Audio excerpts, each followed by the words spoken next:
A lot has happened in this last year. We've had, multiple meetings. We established 14 different regions in Kansas because there's so much variation on the water supply, recharge in the different aquifers. So it was important to make sure that we understood those differences because one size does not fit all in Kansas. We established goal-setting teams, and those teams worked very hard to come up with what's considered SMART goals in their regions. They're specific and they're measurable, and each one of those then presented those to the Kansas Water Authority, and the Water Authority adopted those goals.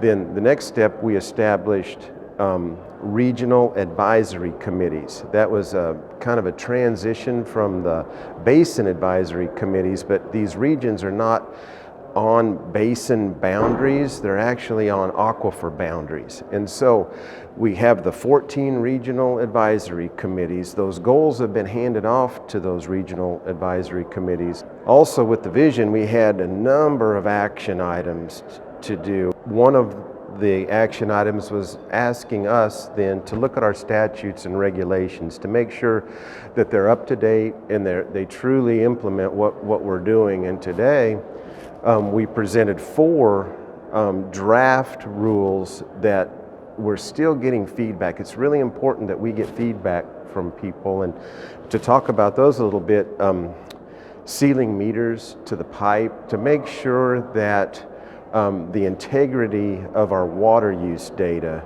is maintained. And so a second rule is limiting the movement of a point of diversion in a declining aquifer. We heard over and over, and what it started was once a well goes bad, no more re-drills in the Ogallala.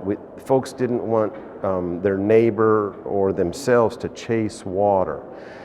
And so what we have drafted is limit that movement to 300 feet. If they can demonstrate with that science that where they move to does not have an impact to their neighbors, we will allow a longer movement then. Or then also if spacing improves a situation, say there's an impairment situation, they want to move out of that. So there will be some exceptions to that rules. Civil penalties. Unfortunately, in Kansas, we've got a handful of people that will pay the civil penalty for not filing an annual water use report. Therefore, we want to increase those penalties of just suspending water use until they file that annual water use report.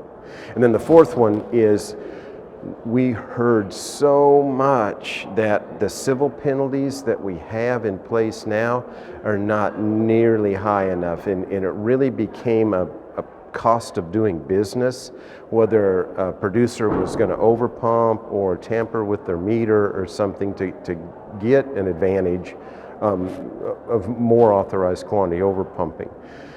Therefore, and then also they said if we need to expire that penalty after a number of years, much like a driver's license for speeding. Therefore, we're giving consideration to expiring the civil penalty after 5 years, but then starting implementing the overpumping penalty in a narrower window, and then also looking at suspension of water use.